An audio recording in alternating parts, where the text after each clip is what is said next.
Igreja, eu queria fazer uma pergunta para vocês. Resposta sincera, tá bom? Existe casamento perfeito? Existe casamento perfeito? Quem acha que não, levanta a mão. Quem acha que existe casamento perfeito? Levanta a mão.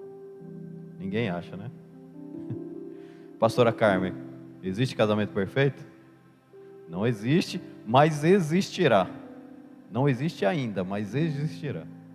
E eu vou contar para vocês como vai ser essa noite. Esse casamento perfeito, que vai existir ainda. É uma coisa que está no porvir. Amém? A Vilma, minha esposa, e eu, nós somos do Ministério de Casais. Então, a gente tem, assim, uma certa experiência em ministrar casais, em conversar, ouvir várias histórias, né? Desde o início dessa igreja, há 11 anos que a gente está nesse ofício aqui, né? Então, com a nossa experiência de ministrar casais, as histórias que a gente já ouviu e a nossa própria experiência dentro de casa, a resposta para essa pergunta não poderia ser outra. Seria um grande e sonoro não. Não existe casamento perfeito. Amém? Todos nós enfrentamos problemas. Por mais que você queira se dedicar a algo, você sempre vai enfrentar problema. O Senhor disse, no mundo tereis aflição, mas tem de bom ânimo. Então todos nós vamos ter que enfrentar em um momento ou outro algum tipo de problema em qualquer área da nossa vida, amém? E no casamento ele não é diferente. Você não veio no culto errado, tá? Não é culto de casais não, vocês vão entender. Apesar que eu gosto muito de ministrar para casais, mas hoje não é culto de casais, tá bom? Por que nós vamos enfrentar problemas? Por quê? Primeiro, nós somos falhos, nós somos pecadores, nós já nascemos com um pecado original que carregamos desde Adão, na nossa genética, amém? Nós somos duas pessoas diferentes, biologicamente diferentes, amém? Porque casamento, homem e mulher, amém? Para deixar bem claro. E nós somos biologicamente diferentes. O homem tem a testosterona, a mulher tem o estrogênio, a mulher tem os seus dias lá, que os hormônios ficam mais aflorados. Cada um, geralmente o homem é mais racional, a mulher é mais emocional. Geralmente, né? Tem as exceções para contradizer essa regra, né, Diego? Tem? Glória a Deus. Então, são pessoas com temperamentos diferentes, muitas vezes foram criadas por famílias diferentes, em culturas diferentes, enfim, aí você pega e bota essas duas pessoas debaixo do mesmo teto, e essas pessoas passam a compartilhar toda uma vida. Todas as áreas da sua vida têm que ser compartilhadas agora com a outra pessoa, que muitas vezes é muito diferente que você. Então é difícil você conseguir manter ali um casamento 100%. Então vem os filhos, e aí vem novos desafios. Pode acontecer uma dificuldade financeira, enfim, pode acontecer N coisas, uma enfermidade.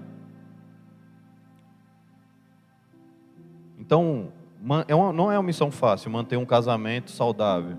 E eu diria, uma missão impossível, manter um casamento perfeito. Amém? Tudo bem até aqui? Entretanto, a palavra de Deus, ela nos ensina que haverá um casamento perfeito. É algo que vai acontecer no futuro. E eu creio que não vai demorar muito tempo. Está perto. É o casamento entre Jesus e a sua noiva. A sua noiva é a igreja do Senhor. A igreja do Senhor são todos aqueles que se submeteram a Jesus como Senhor e Salvador no mundo inteiro. É a igreja mística de Jesus. Não, mística não no sentido de misticismo, mas no sentido de espiritual. Então todo mundo que espiritualmente se colocou debaixo da autoridade de Jesus é a igreja, amém? Independente da placa. É Universal, é Batista, é Assembleia, Bola de Neve, não importa. Qualquer uma. Amém? Então o Senhor, Ele vai vir buscar a sua noiva para poder se casar. E aí vai acontecer o casamento perfeito. Só lá. Amém? Então o casamento, ele é uma figura do relacionamento entre Deus e o seu povo. Isso desde o Antigo Testamento. A gente ouve falar a noiva de Cristo, a noiva do Cordeiro, referente a textos do Novo Testamento, já com Jesus vindo, morrendo, ressuscitando. A gente vê muito Paulo falando isso, a gente vê João falando, Apocalipse bastante, chamando a igreja de noiva. Mas lá no Antigo Testamento, e aí eu vou pedir para vocês abrirem comigo, Ezequiel, profeta Ezequiel, capítulo 16, a partir do versículo 8. Então essa analogia de Deus casando com o povo, ou Jesus com a igreja, ela não é exclusiva do Novo Testamento, eu já vinha desde lá de trás. Deus, Yahvé, o Senhor, ele chamava Israel também de esposa. Ele já chamava Israel de esposa, desde lá de trás. Israel é apresentado como a esposa de Deus. É uma nação que era tida como sem valor, até que o Senhor a desposou, ou seja, casou-se com ela, a tomou como esposa. Claro que isso é uma figura, amém? E ele foi um marido amoroso, fiel e provedor para essa nação, amém? Vamos lá, Ezequiel 16 a partir do 8. Diz assim, eu estou lendo a versão NVI, tá bom?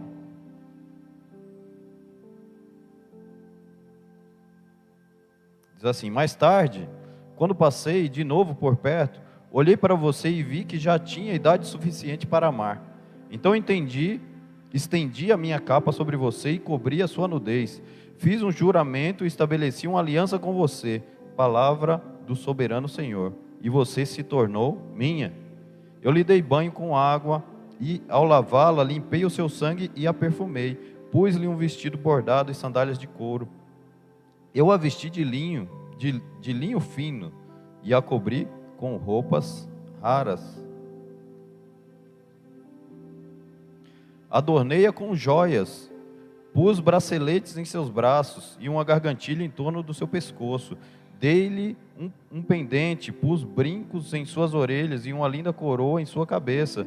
Assim você foi adornada com ouro e prata. Suas roupas eram de linho fino, tecido caro e pano bordado. Sua comida era melhor farinha, mel e azeite de oliva. Você se tornou muito linda e uma rainha. Sua fama espalhou-se entre as nações por sua beleza, porque o seu esplendor, que eu lhe dera, tornou perfeita a sua beleza. A palavra do soberano Senhor. Somente até aí por enquanto. Então Deus dá muitas dádivas a Israel. Deus tira Israel lá da terra do Egito, mantém eles no deserto, deu água, deu comida, deu maná, cuidou, era coluna de fogo à noite para proteger do frio, era coluna de nuvem de dia para proteger do calor escaldante do deserto. Deus levantou o profeta, levantou Moisés, deu leis para eles, fez deles uma nação, ganhou guerras para eles. Deus tratou Israel como um esposo. Ele sendo um esposo amoroso, fiel e provedor. Porém, se você continuar lendo esse texto aí, depois eu te recomendo que você leia até o final. Nós vamos ler mais um pedacinho aí. A partir do versículo 15, a nação de Israel é acusada pelo próprio Senhor de se tornar uma esposa infiel, promíscua e adúltera. Então Israel retribui ao Senhor o amor, a fidelidade e a provisão com o adultério, corrupção e promiscuidade, infidelidade. A nação tinha se prostituído com a sua idolatria. Para Deus, Israel adorar outros deuses era como uma traição, um adultério mesmo, uma traição, como se uma esposa tivesse adulterado com outro homem. Ezequiel 16, agora o 15. Mas você confiou em sua beleza e usou a sua fama para se tornar uma prostituta. Você concedeu os seus favores a todos os que passaram por perto, e a sua beleza se tornou deles. Você usou algumas de suas roupas para adornar altares idólatras, onde levou adiante a sua prostituição. Como assim não deveria acontecer jamais? Olha só, lá atrás, no início, quando a gente estava lendo, o Senhor estava falando: eu te dei roupas de linho fino, eu bordei as suas roupas, te dei tecidos bordados e tal. E aqui ele fala: ó, você usou as roupas que eu te dei para adornar altares idólatras. Usou os próprios recursos que o Senhor mesmo deu para adorar deuses falsos. Isso causou a ira do Senhor. Ele fala: coisas assim não deveria acontecer jamais. Continuando, versículo 17: você apanhou as joias finas que eu tinha dado, joias feitas com meu ouro, com minha prata, e fez para si ídolos em forma de homem e se prostituiu com eles. Pegou o ouro, a prata e também adorou os ídolos que o Senhor tinha dado. Você também os vestiu com suas roupas bordadas e lhe ofereceu o meu óleo e o meu incenso, e até a minha comida que lhe dei, a melhor farinha, o azeite de oliva e o mel, tu lhe ofereceste como incenso aromático. Foi isso que aconteceu, diz o soberano Senhor. E você ainda pegou seus filhos e filhas, que você tinha gerado para mim, e os sacrificou como comida para os ídolos. A sua prostituição não foi o suficiente? Então Deus questiona: além de você se prostituir adorando os outros ídolos, adorando os ídolos, você ainda sacrificou os seus filhos no altar desses ídolos, em forma de adoração. Se você dá uma folheada aí na Bíblia, facilmente você vai achar alguns textos que falam que o povo de Israel, quando entrou na terra prometida e se envolvendo com a cultura daqueles povos idólatras, chegou a sacrificar os seus filhos no altar de Moloque, que era um Deus entre aspas, né, com D minúsculo, onde era oferecido ali as crianças, os bebês recém-nascidos, em prol de uma boa colheita, da fertilidade. Depois, se conseguir achar aí uma ilustração de Moloque, colocar aí no telão, era como se fosse um forno com cabeça de touro, que estendia as mãos, e as mulheres e os homens, os idólatras, sacrificavam os seus filhos recém-nascidos e jogavam ali naquele forno.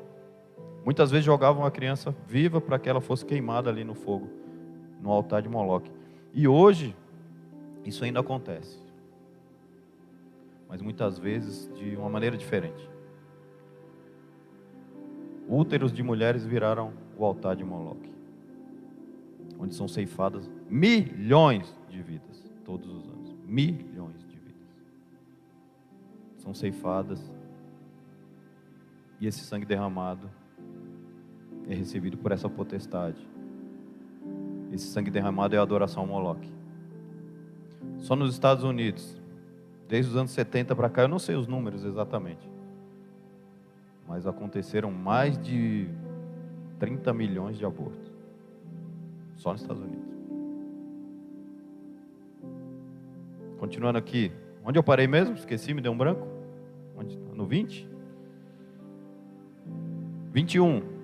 Você abateu os meus filhos e os sacrificou para os ídolos. Em todas as suas práticas detestáveis, como em sua prostituição, você não lembrou dos dias da sua infância, quando estava totalmente nu, esperneando em seu sangue. Ai de você, palavra do soberano Senhor. Somando-se a todas as suas outras maldades, você construiu para si altares e santuários elevados em cada praça pública, e aí continua. Eu não vou ler mais, mas é daí para pior. Israel se corrompeu. O que Deus está falando? Não sei se dá para vocês verem aí, mas talvez dê para ter uma ideia. Está pequenininha a imagem. Israel se corrompeu. Deus, dá para ter uma ideia, né? Era um forno, e ali as crianças eram jogadas ali naquele fogo, como forma de adoração a esse ídolo, que ele continua sendo adorado até os nossos dias. Israel se corrompeu. Mas a corrupção foi a tal ponto que causou a ira do Senhor. Ele chamou de prostituição. Ele chamou de práticas detestáveis. Quando Israel era pequenininha, o Senhor tomou para si, tornou esposa, cuidou, deu terras, prometeu uma terra, deu a terra. Prometeu filhos, deu filhos. Prometeu prosperidade, prosperou aquela terra. Mas eles rejeitaram o Senhor. Agora, muitos de nós, hoje em dia, agimos como Israel agia naqueles tempos. Muitos de nós fomos tirados do meio desse mundo, da sarjeta, da podridão desse mundo, da prostituição, das drogas. E fomos enxertados na casa do Senhor, fomos cuidados, fomos sarados, ouvimos a palavra, fomos ensinados, discipulados.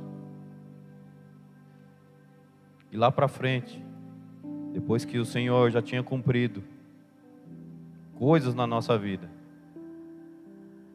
muitas vezes olhamos para o Senhor e falamos: Senhor, não te quero mais, para mim aqui já está bom, eu já fui resgatado, já estou bem, já tenho um emprego, já estou caminhando com as minhas próprias pernas, então eu sou independente, eu quero o divórcio. Pede o divórcio. Acabamos desprezando o noivo, aquele que entregou a sua própria vida pela noiva. Mas por quê? Pelo o que entregamos? Muitas vezes é por um prazer momentâneo, uma noite, ou seja, por coisa muito torpe, muito barata. Nós entregamos e desonramos o noivo por causa de um prato de lentilha. Amém? Mas também no Novo Testamento, como eu falei no início, é onde a igreja, então agora já não é mais Israel, amém? Agora é a igreja. Deus, Ele forma um novo povo, e esse povo somos nós. E Jesus chama esse povo de noiva, noiva do Cordeiro, a igreja. Efésios 5, 22 ao 27, não precisa abrir, eu vou ler aqui. Vós mulheres, sujeitai-vos aos vossos maridos, como ao Senhor, porque o marido é o cabeça da mulher, como também Cristo é o cabeça da igreja, sendo Ele próprio o Salvador do corpo, de sorte que, assim como a igreja está sujeita a Cristo, assim também as mulheres sejam em tudo sujeitas aos seus maridos. Vós maridos, amai as vossas mulheres, como também Cristo amou a igreja, e a si mesmo se entregou por ela, para a santificar, purificando com a lavagem da água pela palavra, para apresentar a si mesmo igreja gloriosa, sem mácula, nem ruga, nem coisa semelhante, mas santa e irrepreensível. Esse aqui é o texto clássico que nós usamos aqui para ministrar os casais. Tem essa polêmica, né, da tal submissão. Mulher que deve se submeter ao marido. E você já deve ter ouvido aí uma explicação sobre isso, né? O sub é abaixo, missão e tal. Então ele está abaixo da mesma missão. De fato é isso mesmo. Os dois caminhando juntos, numa mesma missão. Isso que é a submissão da esposa ao marido. E também fala que o marido tem que estar sujeito a Cristo. Cristo é o cabeça do homem. Então nós temos que estar debaixo da missão que Cristo nos deu. E qual foi a grande missão que o Senhor nos deu? Ide por todo mundo, pregar o evangelho a toda criatura. Quem crer e for batizado será salvo. E aí vai ter lá os sinais. Em meu nome expulsarão os demônios, curarão os enfermos. Se beber coisa mortífera não lhe farás dano algum. Eu não sei se é exatamente essas palavras, mas a ideia é essa. A grande missão da igreja, na verdade é chamada de grande comissão, porque a nossa missão junto com Cristo é ir pelo mundo pregar o evangelho. a toda criatura e fazer os sinais que Ele nos ordenou fazer. Então essa é a grande missão do homem e da mulher, determinada por Cristo. Começa a entender o que é submissão. É não negar que nós fomos chamados para fazer isso. Aí você vai falar assim, não, mas eu não sou missionário, não vou lá. Mas nós temos aqui um QG, quartel-general, que envia missionários. Você faz parte disso. Essa é a sua missão, a grande missão. Então, no Novo Testamento, a expressão noiva de Cristo é uma metáfora, ou seja, uma comparação que simboliza a relação íntima de Jesus com a igreja. E aqui nós vamos explorar rapidamente alguns significados que nós podemos tirar dessa expressão. Noiva, por que noiva de Cristo? Por que Jesus está chamando a igreja de noiva? Nós vamos tirar alguns significados dessa metáfora. Primeiro, por que Jesus chama a igreja de noiva? Por causa do seu amor. Assim como um noivo ama a sua noiva, Jesus ele demonstra um amor incondicional pela igreja. Na verdade, Jesus ama ainda muito mais que o noivo. Porque quem é capaz de dar a vida pelo outro? O próprio Jesus fala, não existe amor maior do que esse, aquele que dá a vida pelos seus amigos. Então Jesus ele deu a vida por nós. Ele se entregou naquela cruz, revelando um amor profundo, um amor sacrificial, que não busca suas próprias satisfações, mas coloca o foco no outro. Eu vou me entregar porque você precisa receber o perdão dos seus pecados. Foi isso que Jesus fez. Segundo, o compromisso. O casamento ele é um compromisso vitalício, é para a vida inteira, amém? Casou, já era, meu irmão. Só quando morrer, para separar. Então o casamento é vitalício e Jesus está comprometido conosco até depois do fim da nossa vida aqui nessa terra. Ele está comprometido conosco.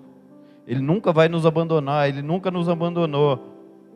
Mesmo quando nós falhamos, mesmo quando nós abandonamos Ele, Ele nunca nos abandonou e Ele nunca nos abandonará. E da mesma forma, nós também somos chamados a viver fiéis a Cristo, fiéis ao Senhor. Terceiro, a pureza. A noiva ela se prepara para o casamento. E como nós orientamos aqui, amém? Em santidade, em pureza, até a data do casamento. Não que depois do casamento vai perder a santidade, não é nada disso. É que depois do casamento não é mais pecado. Da mesma forma, nós somos chamados a viver vidas puras, santas e separadas para Deus. Então você percebe que tem a parte de Jesus, mas tem a nossa parte também? É um relacionamento, não é só uma via, é uma via de mão dupla. Relacionamento é isso. Quarto, submissão. Noivado é um período de preparação para o casamento, amém? Portanto, o princípio da submissão, que é praticado no casamento, ou deveria ser praticado no casamento, já deve ser iniciado no noivado. A noiva deve submeter-se ao seu noivo. Da mesma forma, a igreja deve se submeter a Cristo. Nós ainda como noivas, não somos ainda esposa de Cristo, mas nós devemos nos submeter a Ele. 5. Unidade. O casamento une duas pessoas em uma só carne. Está lá desde Gênesis 2:24. Depois Jesus fala de novo, depois Paulo fala de novo, fala de um mistério de uma só carne. O que é se tornar uma só carne? Casar e dividir a vida inteira. Um com o outro, é como se os dois se tornassem um só agora.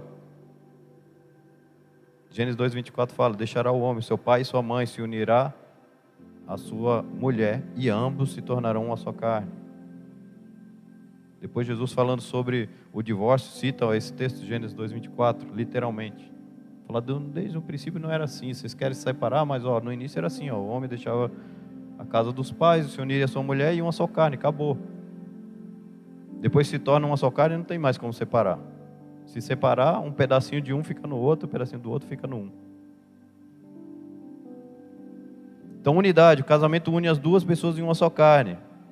E a noiva de Cristo, a igreja, também é chamada para estar unida em um propósito e comunhão com Ele.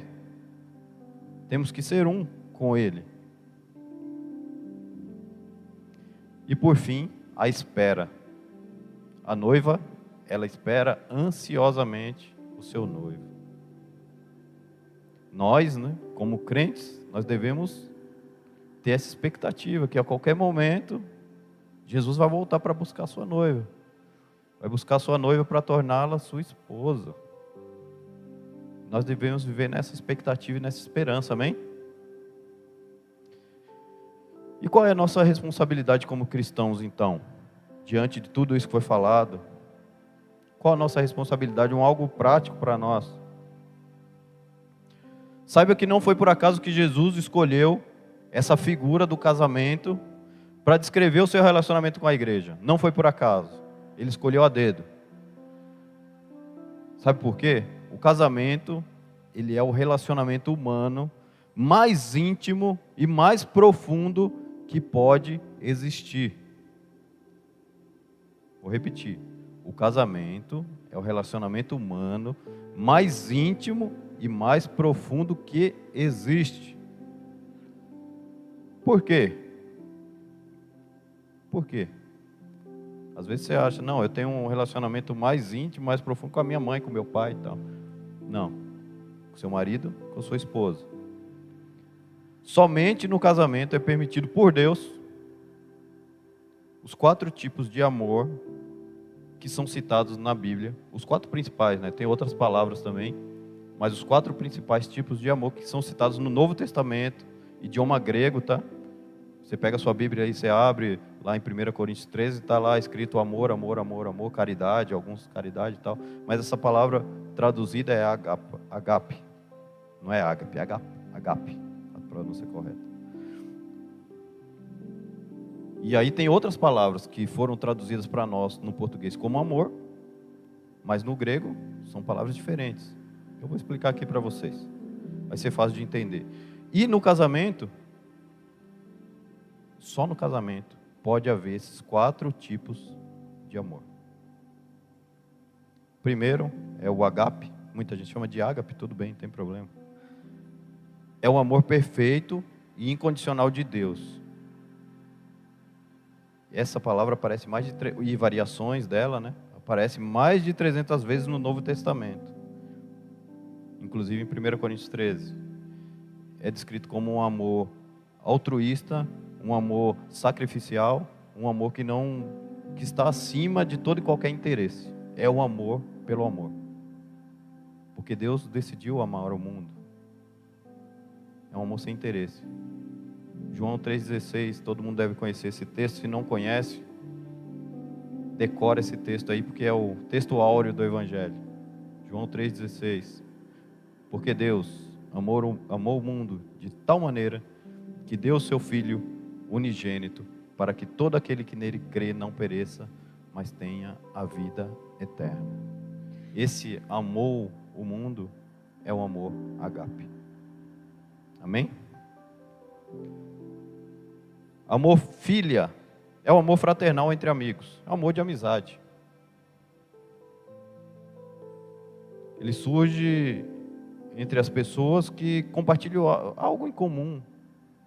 Eu tenho lá meus amigos do futebol, meus amigos da igreja. É um amor que você sente afeição por aquela pessoa, porque ela pensa como você, vocês fazem coisas em comum. Jesus chamou os seus discípulos de amigos em João 15, versículo 14 e 15.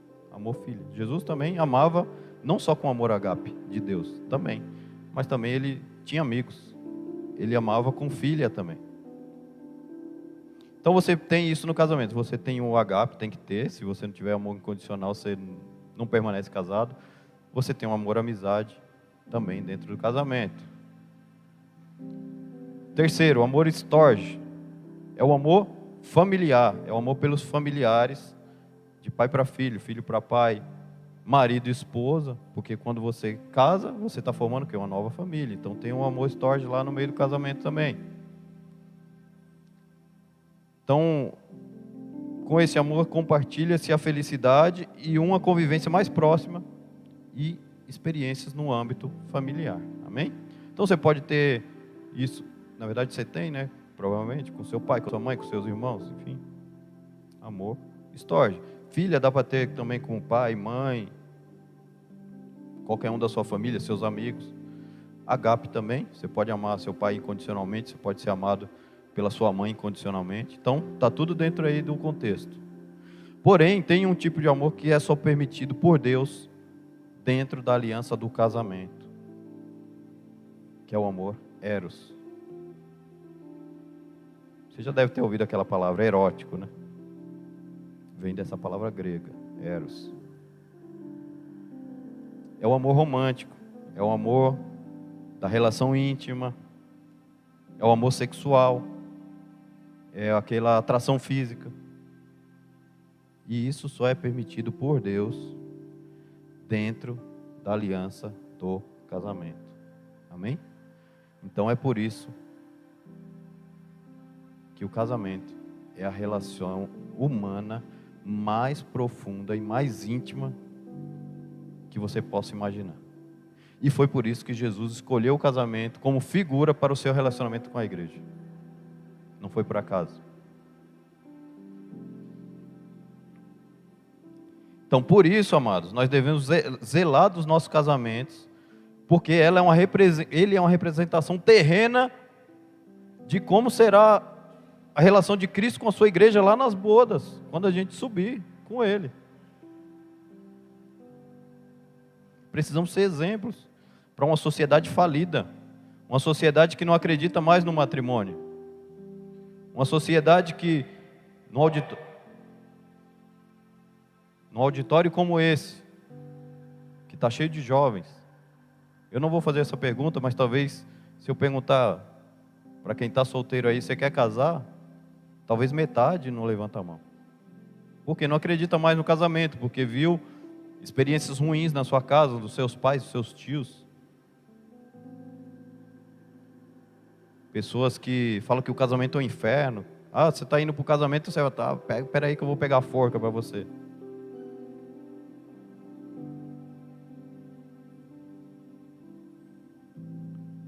E nós precisamos ser exemplos. As pessoas têm que olhar para o nosso casamento e saber que vale a pena obedecer ao Senhor, vale a pena nos unirmos com uma outra pessoa, por obediência ao Senhor, mas também para cumprir o chamado dEle na nossa vida. Como você já deve ter ouvido 1 milhão de vezes, o Senhor não une pessoas, une propósitos. Amém, é isso mesmo. Virou jargão, mas é verdade. Então o Senhor tem alguém preparado para você, porque Ele tem uma missão para vocês.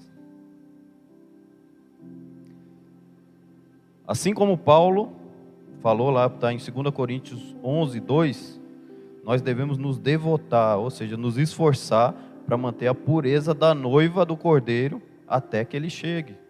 Fazer o papel do amigo do noivo, lá na parábola das 10 virgens. Tem que acompanhar a noiva, fazer de tudo para que ela chegue lá naquele grande dia, toda bonitinha, toda adornada. Nós temos que fazer isso com a igreja. Aí, líderes, seu papel.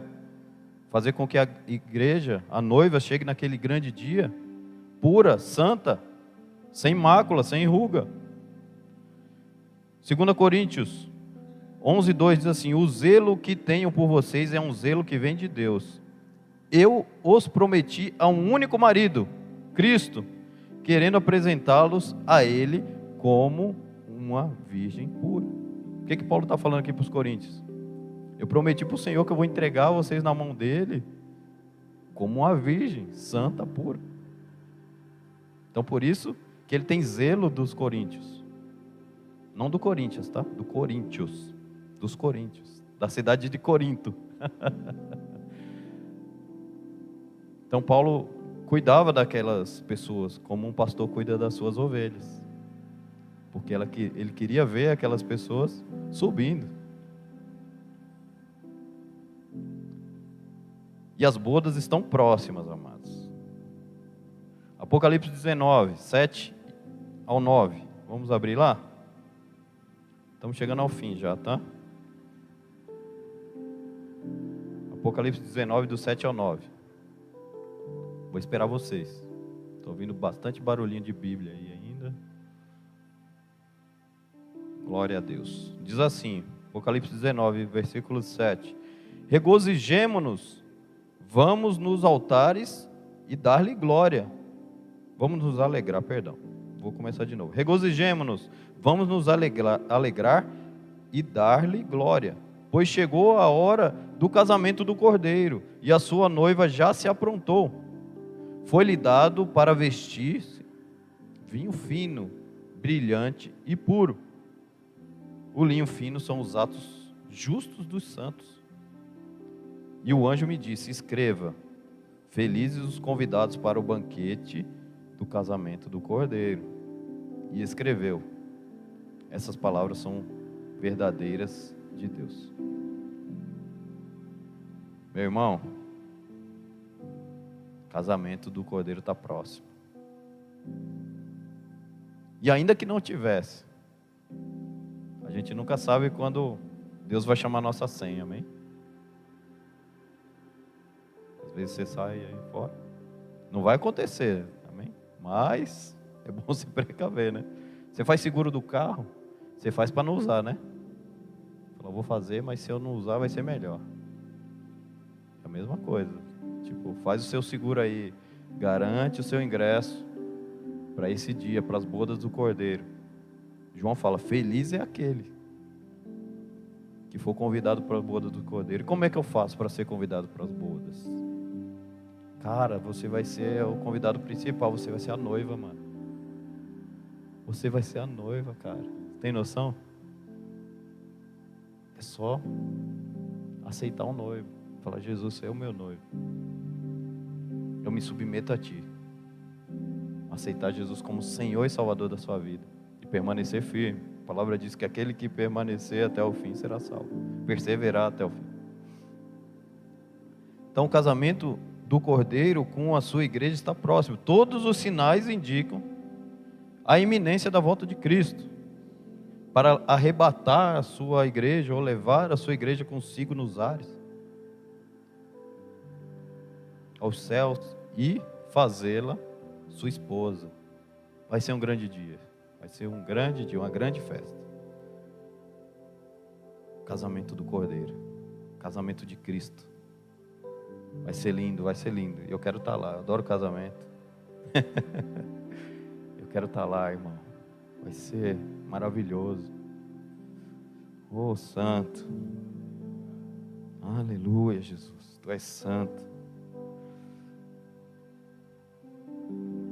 Então a palavra de Deus, concluindo aqui, a palavra de Deus usa essa analogia entre o relacionamento do noivo com sua noiva para explicar o relacionamento de Jesus com a igreja.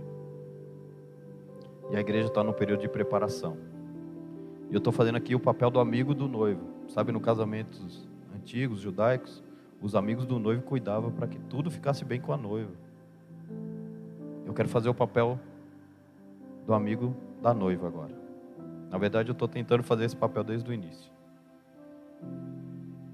Eu quero te convidar para esse casamento. Eu quero ver você lá, vestido de linho puro. Já pensou? Aquele linho todo elegante, na presença do Senhor, o Senhor nos servindo, Ele mesmo nos servindo. Aquela mesa enorme. Eu quero fazer o papel do amigo do noivo. Eu sou amigo do noivo. Eu sou assim com ele. Tô brincando. Mas eu quero ser. A noiva deve estar linda naquele grande dia. Você viu aqui, ó, que nós lemos. O que era o linho puro? Eram os atos de justiça dos santos. Então essa questão de estar vestido de linho puro e resplandecente quando você está em obediência.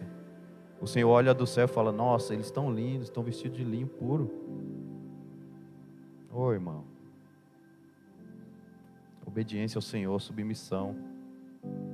Ele é o cabeça da igreja. Ele é o noivo. Ele é o Salvador. Ele foi aquele que se entregou numa cruz por nós. Ele que derramou seu sangue por nós. Ele não precisava, cara. Não precisava.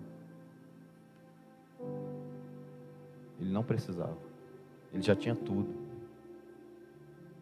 A palavra diz que ele abriu mão da sua glória, se fez semelhante a um homem, tomou forma de servo. Ele não precisava. A palavra fala que ele foi obediente até a morte, morte de cruz. Eu fico imaginando aquela noite lá no Getsemane, quando Jesus transpira sangue, né? Cai gotas de sangue do suor dele.